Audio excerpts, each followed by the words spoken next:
New, Royal Hogs evolution and Three Musketeers rework. This meta is completely changing. Let's rank all 39 evolutions from worst to best. Starting off with the worst evolution in the game, it's not Goblin Drill, it's Evil Hunter. Vines killed Evil Hunter. This led Hunter to be the worst Evo in the game. Evil Hunter will not bounce back near to what it was before until Supercell can find a way for those two to live in harmony together. Hunter is also very matchup dependent. You should probably stick with Vines unless you're using Royal Giant. And number 38 is going to be the Evil Bomber. It is a far fetch, but the Evil Bomber could be slightly bumped with Evil Drill getting buffed this season. Other than that, absolutely no one is using the Evil Bomber, especially with arrows and Barbarian Barrel high up in this meta. People are just using the regular version of the bomber. Number 37 is going to be Goblin Giants. Goblin Giant is down severely now. The nerf last season brought it down to one of the lowest used evolutions in the game. It's also just flat out not that good anymore, so I wouldn't use it anyways. Next is Evil Wizard. Wizard is still a mid-ladder evolution. Evil Wizard is always good at countering swarm cards, however. The shield is also hardly useful unless your opponent has nothing else behind their tank. The primary issue is that you have to play a regular wizard just to get the evolved wizard, and the regular wizard just sucks. And closing off F tier, at number 35 is going to be the Evil Barbarians. Evil Barbs still remain a bottom 5 evolution and is really relegated to Bridge Spam and Lava Hound only. It doesn't matter even if Fireball doesn't explicitly kill them, the Rage is hardly helping them either. They need a buff. They do have one tiny saving grace, which is the Three Musketeers rework, where some 3M decks utilize Evil Barbs. They could be back up again this season, but I highly doubt it. Starting off C tier, at number 34 is going to be the Evil Ice Spirit. Evil Ice Spirit has been pretty radio silent these past few months. I haven't seen it at all this season, and it probably deserves a buff or a meta change. Beatdown is very weak in this meta right now, and Evil Ice Spirit trumps against Beatdown. So I wouldn't bet on the Evil Spirit anytime soon. And number 33 is going to be Goblin Drill Evolution, which got buffed this season. Evil Drill is no longer the worst evolution in the game after a whole year. Evil Drill now spawns 2 goblins when it submerges the first time. This makes it a little bit more damaging on the tower. Now, this won't make Evil Drill good enough to be meta again. That won't happen until they give us the extra spawn damage back, but a buff is still a buff. Maybe we'll see some more usage out of the Evil Drill. Next up is going to be Evil Goblin Cage. Goblin Cage is still good if you're using Lava Hound, Graveyard, or Recruits. It's a good Evo to get there. Very matchup dependent, however. Usually it would just be beatdown decks that struggle against the Goblin Cage, and like I said, beatdown is down. Number 31 is going to be the Evil Goblin Barrel. Goblin Barrel is one of the most polarizing evolutions sometimes. Some seasons, bait seems unplayable against. Others, it's completely useless. This doesn't discount the fact that the Evil Barrel is not incredibly good. I also didn't see the Evil Barrel once in the 20-win challenge last season. If you're a bait player and a bait player only, use the Barrel Evo. Next up is going to be the Evolved Skeletons. Evo Skeletons aren't terrible, I'll give you that, but they aren't the monsters that they once were. Also, having only 3 of them hurts their playability, but I wouldn't discount them all the way. I just have to say, try them and see if they work for you in your deck. You have some drill decks, some other decks that use Evil Skeletons, but other than that, not very useful. And number 29 is going to be the Evil Zap. Evil Zap will see new light with the Three Musketeers rework, however. I feel like as more evolutions come out, the more evolutions go completely unnoticed by everyone. They aren't necessarily bad, but they aren't good enough to see any real usage, and usually these ones are the most balanced in the game. If you use Zap, I would consider this evolution, especially if you're using Three Musketeers. And closing off C tier at number 28 is going to be the Evil Dart Goblin. This is one of the few seasons where Evil Dart hasn't been touched by Supercell. It's still pretty dead. I hardly see it anywhere even in bait decks. It's very easy to counter with spells. Beatdown will still struggle against it, however. Starting off B tier at number 27 is going to be the Evolved Electro Dragon. Evil E-Drag will be helped with the upcoming Royal Hogs meta, and the Evil E-Drag will counter them. It hard counters Inferno decks, but even then, the usage is not the best for the Evil E-Drag. E-Golem and Golem, maybe some P.E.K.K.A. are your best bets here with the Evil E-Drag. So if you use those decks, you might consider them. Number 26 is going to be the Evo Musketeer. The sniper ability is probably the most skilled mechanic for Evos in the game. It can go really well or really horribly. Musketeer is just kind of there every season, not really doing anything. But outside of Hog and Loon, the Musketeer is basically non-existent. Nothing new will happen to the regular Musketeer because of the 3M rework as well. Number 25 is going to be Evil Archers. X-Bow and some recruits will be their only carriers forever, really. They are strong there and can be really annoying then, but not the greatest, of course, with arrows high up right now. Next up is going to be Evil Mortar. No one will ever convince me that the Evil Mortar isn't annoying. The Goblin adds more stress to a push, especially since it also distracts your defense. The only thing holding it back, however, is that you still have to play the regular Mortar to get to the Evo, which is not that great. Evil Mortar is still viable in Mortar decks though. Next is Evil Snowball. Snowball is still good, but it's not incredibly strong right now. It will be boosted a bit more with the Evil Drill being buffed now. It's also in a few niche Mortar or Expo decks, so it's still very decent. But It's situational. You wouldn't want this in a beatdown deck per se. Number 22 is going to be the Evolve Mega Knight. Now, Mega Knight is pretty much a mid-ladder card, but it still has a high enough usage in ranked to put it higher up in the rankings. It's actually one of the most consistent evolutions to invest in, as it hasn't been nerfed in a year. It also has a 14% usage rate in ranked, while being one of the easiest evolutions to counter. So it's really up to you whether or not you want to be a mid-ladder menace. And closing off B tier, at number 21 is going to be the Evolve Battle Ram. Battle Ram is present in bridge spam only. That's a good thing, however. Without a building in hand though, it is incredibly deadly,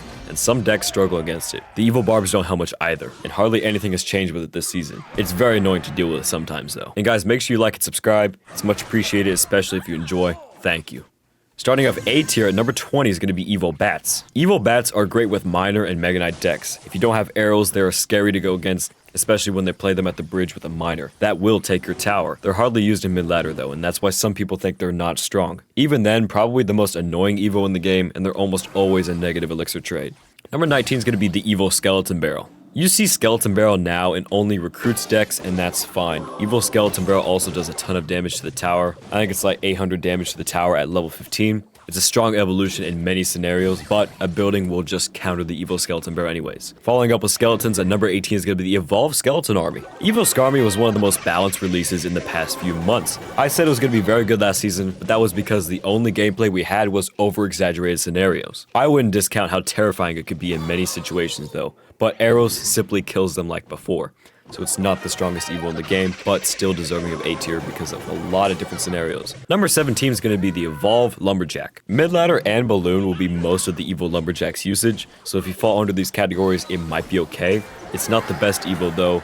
The Ghost doesn't do much in most cases, but it's still a Lumberjack and it's still a strong card in general. Number 16 is going to be the Evolve Royal Giant. Most RG decks today use Royal Ghost, and if you're planning on using the Royal Giant, getting both evolutions will give you an advantage. Royal Giant is strong, and win condition evolutions are the most important in the game. It's also fairly balanced, with only the supporting cards being annoying to deal with. RG is always up and down the meta, so if you use RG in general, it's absolutely worth it to get the evolution. Number 15 is going to be the Evil Firecracker. Most of the Evil Firecracker's usage is in Hog EQ. That will be taken down, and Firecracker is just an annoying evolution. I'm not surprised that Supercell nerfed it a few seasons ago. She will still be that way after the nerfs, and most likely still viable. Arrows is high in the meta, and that does, of course, counter the Evil Firecracker. Still very annoying, of course. Number 14 is going to be the Evil Furnace. We are finally living in a time where Furnace is balanced. The last nerf that increased the walking speed was exactly what the card needed. It's not dead by any means, so I wouldn't deviate from it if you're already using the Evil Furnace. The fire spirits are mostly controlled now because of the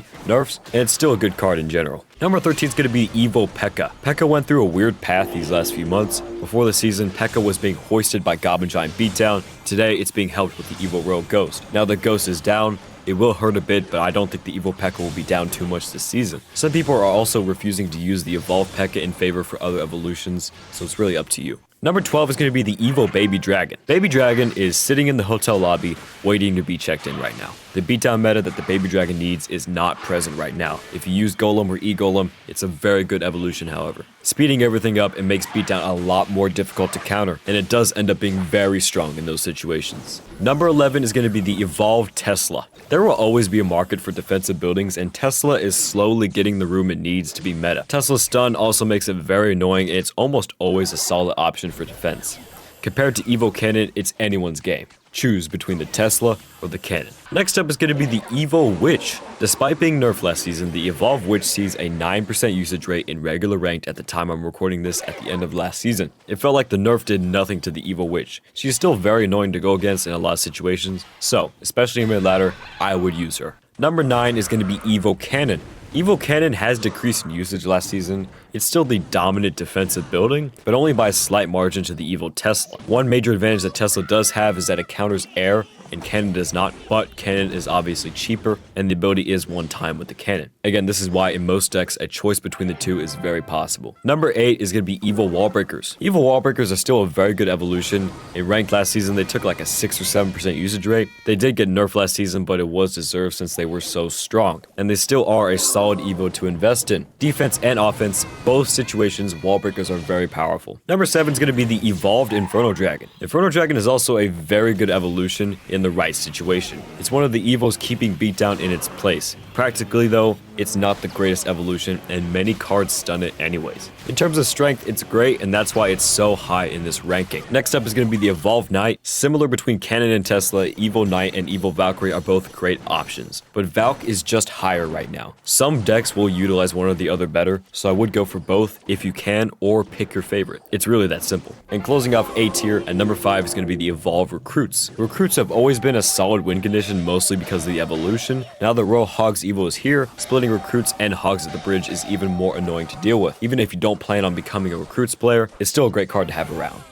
Starting off S tier, at number 4 is going to be the Evolved Royal Ghost, which got nerfed this season. The soldier damage is cut in half now, meaning the soldiers will only do half the damage that the Evo Ghost does. But I like this balance change because it doesn't over nerf the Evo Ghost, meaning it will stay strong but not be too broken. They might nerf it again, but if you already spent $15 and are using the Evo Ghost, I would keep using it for a while now, especially with the Royal Hogs meta. Number 3 is going to be Evo Valkyrie. Once again, Evo Knight is similar to Evo Valkyrie. Her tornado ability is incredibly strong against air troops and is very powerful against the upcoming Recruits Royal Hogs meta. Evo Valkyrie will be a power play in this new meta. It's definitely a good buy. Number 2 is going to be Evo Executioner. Evo Executioner saw a lot of usage in the 20-win challenge last season. This just proves how strong the evolution is once everyone has access to it. Evo Executioner is one of the Evos with the lowest number of owners in the game, so no one can really use it outside of the events, but you probably should because it is such an effective counter against Royal Hogs, which happen to be number 1. The new Evo this season is the Royal Hogs, which straight up fly now. When they're hit once, they fall to the ground and deal area damage once they hit the floor. This means that they can counter Swarm, but it also means that air splashers like Witch or Baby Dragon will be very effective against these guys. This Evo also props up the Evolved Recruits meta that will happen. I would use it, especially if you're already using Recruits. The Royal Hogs fight back now. There's also an element that the Evo Royal Hogs just seem very broken. The fact that they fly now is very shocking, so that's why I put them in S tier, but it'll be interesting to see how this meta plays out. And this is the final tier list. Now, I know A tier is crowded. It was tough for me to divide them by tiers, but the only thing that really matters is the number ranking. Guys, make sure you subscribe. Be much appreciated, especially if you enjoyed this video. Hit that like button and maybe check out some of my documentaries on the most broken cards in Clash Royale's history. I'll see y'all later.